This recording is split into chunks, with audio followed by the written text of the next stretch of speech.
YouTube channel CEO గమన YCP నేత ఇంద్రసేనారెడ్డిలకి police విచారణ ముగిసింది. ఏం జరిగింది? గన్నవరం డీఎస్పీ కార్యాలయంలో పోలీసు అధికారులు వీరిద్దరిని సుదీర్ఘంగా విచారించారు.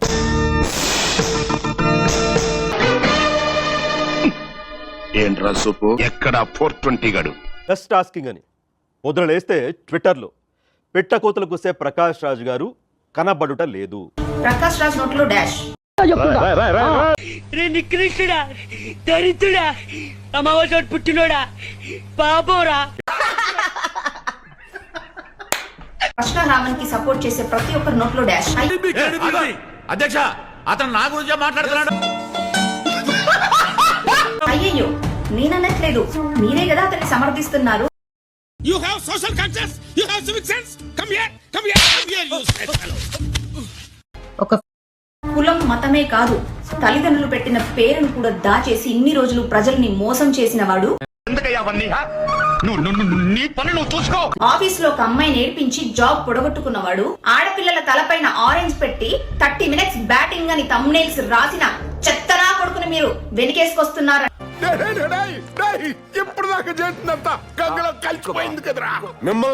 మీ పుట్టుకలు ఎలాంటివి, మీరు పెరిగిన వాతావరణం ఎలాంటిది, మీకెంత సంస్కారం ఉందో అర్థమవుతుంది.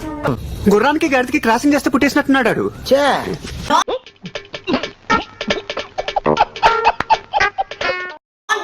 కేసు పెడితే ఇంతవరకు స్టేషన్ కు వెళ్ళని ప్రకాష్ రాజు తెలిసిపోయిందా?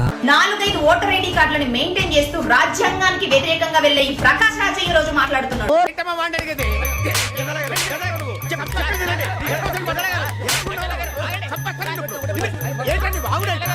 టెర్రరిస్టులకి, ఈ దేశంలో అక్రమంగా చొరబడ్డ వాళ్ళకి సపోర్ట్ చేసే ఈ ప్రకాష్ రాజు ఈ రోజు మాట్లాడుతున్నాడు. నేను మౌనంగా లేదు, అన్ని చూస్తున్నా. జస్ట్ ఆస్కింగ్ కాస్త ఆయన జస్ట్ జంప్ అయిపోయారా? ఎంపీలు, ఎమ్మెల్యేలు, వాళ్ళ ఇన్ఫ్లుయెన్స్ తో జన సైనికులు, కొందరికి అమ్ముడుపోయిన ఛానళ్లు,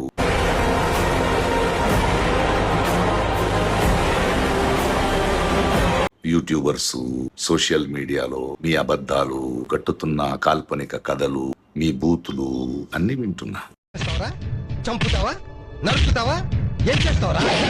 అందరికి నా సమాధానం ఇంతే, దిగజారండి, దిగజారండి, దిగజారుతూనే ఉండండి.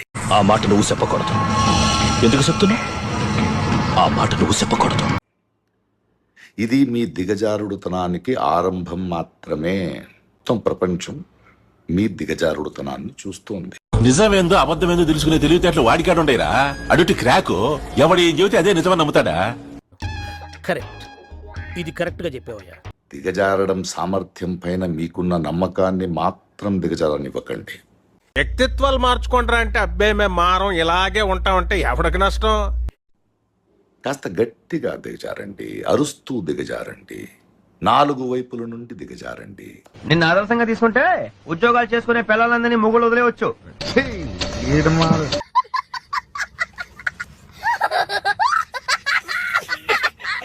సిగ్గు లేకుండా దిగజారండి. దిగజారడంలో మీకు మీరే సాటి అనే గర్వంతో దిగజారండి.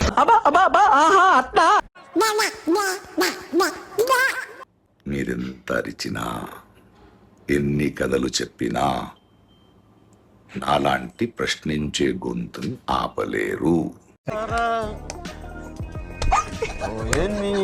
ఏమండి ప్రకాష్ రాజ్ గారు, ఇప్పుడు మీరు ప్రశ్నిస్తారు, మీరెందుకు తిట్టరు మరి? నా కొడకల్లారా అని, నోట్లో ఏం పెట్టుకున్నావని, లేకపోతే ఇంకోటి మీరెందుకు తిట్టరండి? మీరు తిట్టకుండా అతను ఒకరిని తిట్టించి ఎందుకు అతను బలిపోషణ చేస్తున్నారు?